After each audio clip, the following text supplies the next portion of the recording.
Ya, kita kembali lagi dalam pembelajaran bahasa Indonesia. Kita masih dalam tema yang sama, yaitu tentang berita. Kemarin kita sudah belajar tentang apa itu berita, ciri-ciri berita itu seperti apa, seperti itu. Nah, kali ini kita belajar tentang meringkas, menyimpulkan dan memberikan pendapat tentang isi berita. Lanjut. Nah, ini ada cuplikan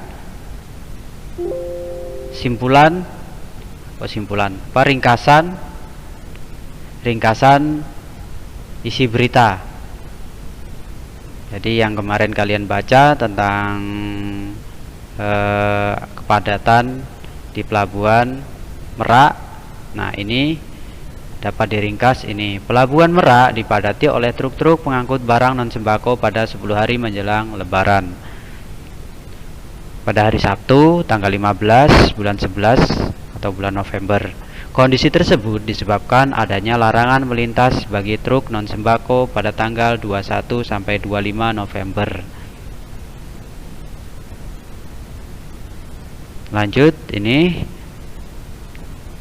Terus bagaimana cara menyimpulkan isi berita? Ya, yang pertama kita harus mendengarkan. Mendengarkan apa? Mendengarkan berita tersebut. Mendengarkan dalam televisi, kita mendengarkan, melihat, atau membaca berita tersebut. Bagaimana kita bisa menyimpulkan tanpa kita mendengar atau melihat atau membaca berita? Ya, tentunya kita harus membaca atau mendengar berita tersebut, baru kita bisa menyimpulkan, oh ternyata beritanya seperti itu. Terus yang kedua, mencatat pokok-pokok isi berita. Isi berita itu apa saja? Pokok-pokoknya. Ya, adik Simba. Kemarin sudah dijelaskan adik Simba itu apa beritanya, di mana berita tersebut, kapan peristiwanya terjadi, siapa yang terlibat atau yang ada dalam peristiwa tersebut,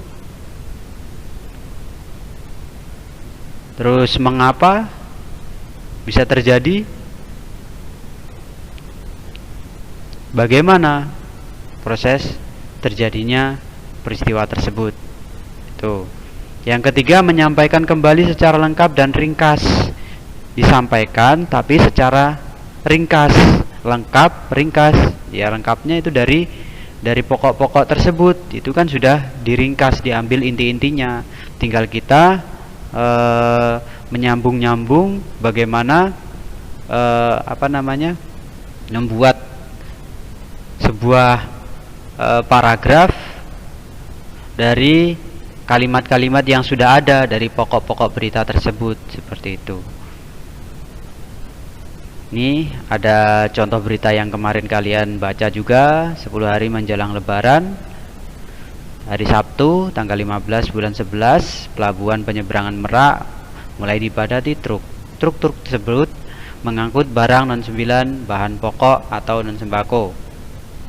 Tingginya arus truk dalam 2 hari terakhir berkaitan dengan adanya larangan melintas bagi truk non-9 bahan pokok atau non-sembako pada tanggal 21 sampai 25 November. Larangan tersebut berlaku bagi truk bersumbu lebih dari 2, yaitu truk gandeng, truk tempelan, dan truk kontainer.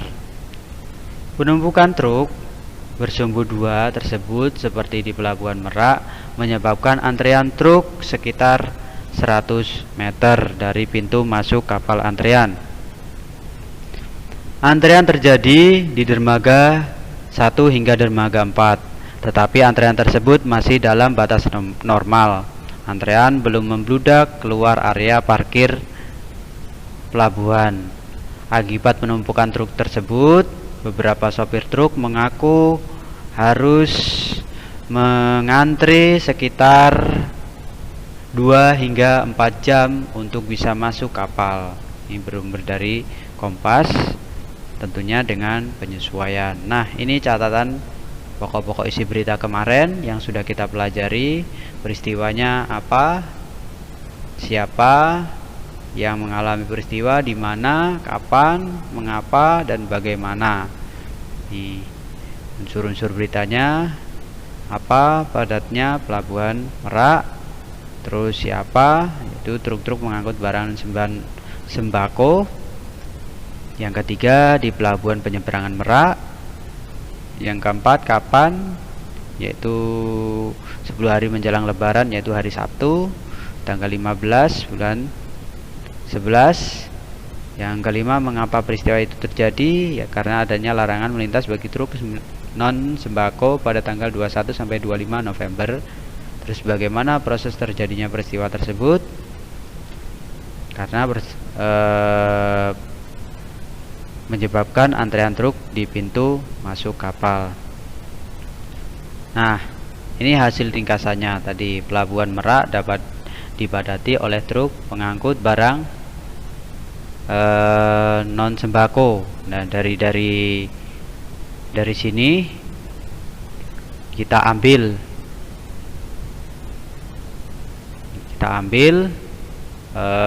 kita buat ringkasan. Jadi diringkas menjadi sebuah paragraf. Pelabuhan Merak dipadati truk-truk mengangkut barang non 9 bahan pokok 10 hari menjelang Lebaran pada hari Sabtu tanggal 15 bulan 11. Kondisi tersebut disebabkan adanya larangan melintas bagi truk non sembako pada tanggal 21 sampai 25 November. Lanjutannya yaitu menyimpulkan isi berita. Kesimpulan itu adalah kata-kata akhir dari suatu uraian. Jadi setelah diuraikan, setelah melihat berita, jadi kesimpulannya karena pandemi seperti ini, kesimpulannya kita masih belajar menggunakan daring atau menggunakan internet seperti itu. Itu karena sudah membaca banyak berita, karena masih ditakutkan terjadinya penularan di sekolah, makanya sekolah masih diberlakukan pembelajaran jarak jauh seperti saat ini. Terus di dalam kesimpulan harus memuat unsur-unsur berita dengan rumusan yang lebih ringkas. Tadi kan sudah dirumuskan, terus diringkas lagi, seperti itu, lebih ringkas lagi. Kesimpulan yang ketiga, kesimpulan berita harus memanfaatkan ringkasan kita sebelumnya yang terdapat dalam pokok-pokok informasi yang berupa adik Simba tersebut. Harus memanfaatkan ringkasan tersebut.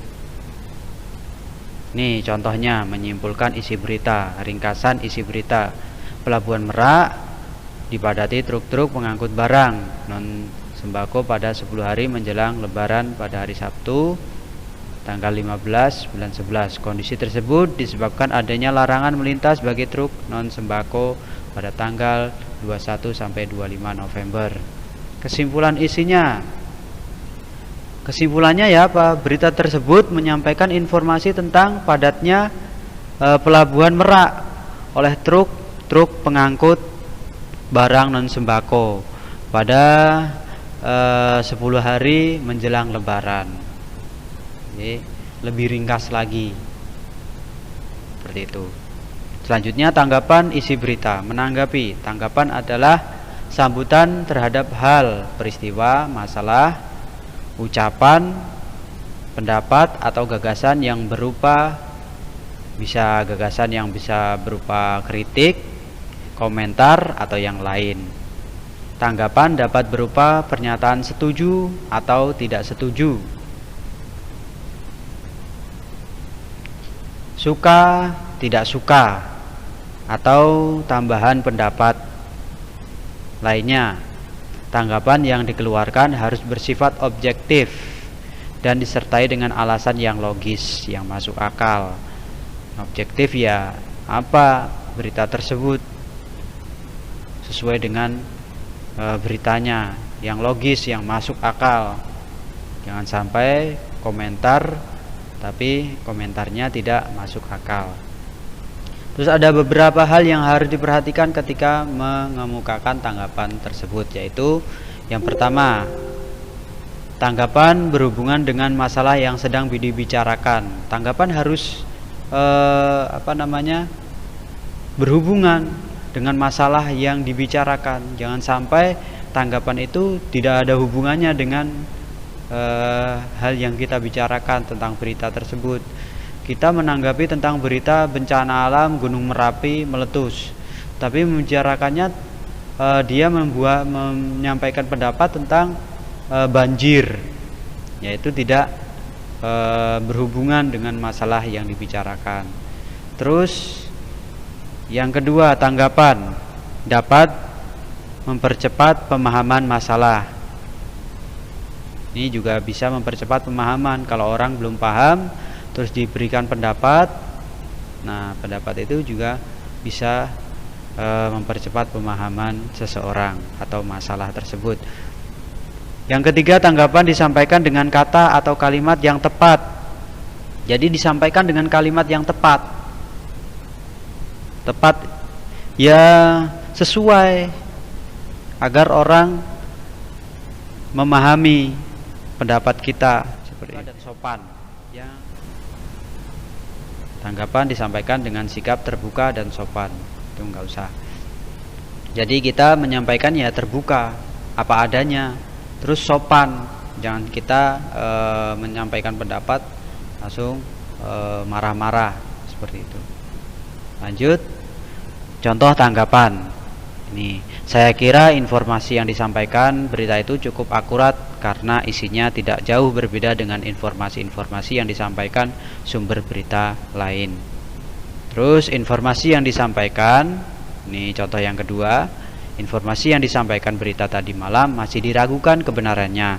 Setelah saya cross check dengan berita dari sumber lainnya, ada yang berbeda, terutama di dalam penyampaian informasi jumlah korban. Jumlah korban tidak sebanyak dengan yang diinformasikan dalam berita itu. Atau bahasa yang ketiga, bahasa yang disampaikan berita itu cukup jelas. Sebagai pendengar mudah untuk memahami informasi yang disampaikan pembaca berita tersebut. Nah, ini contoh tanggapan. Nah, sekarang tugasnya baca kembali berita tentang menolak suap. Polisi ini memilih jadi pemulung. Ringkaslah berita tersebut berdasarkan pokok-pokok tersebut. Setelah itu buatlah kesimpulan tentang berita tersebut. Yang ketiga, berilah tanggapanmu tentang berita tersebut. Menurutmu berita itu bagaimana? Setelah itu tugasnya, kalau sudah selesai, kumpulkan tugas kalian di Google Classroom. Terima kasih. Sekian dulu pembelajaran pada hari ini. Sampai jumpa pada pertemuan selanjutnya. Terima kasih.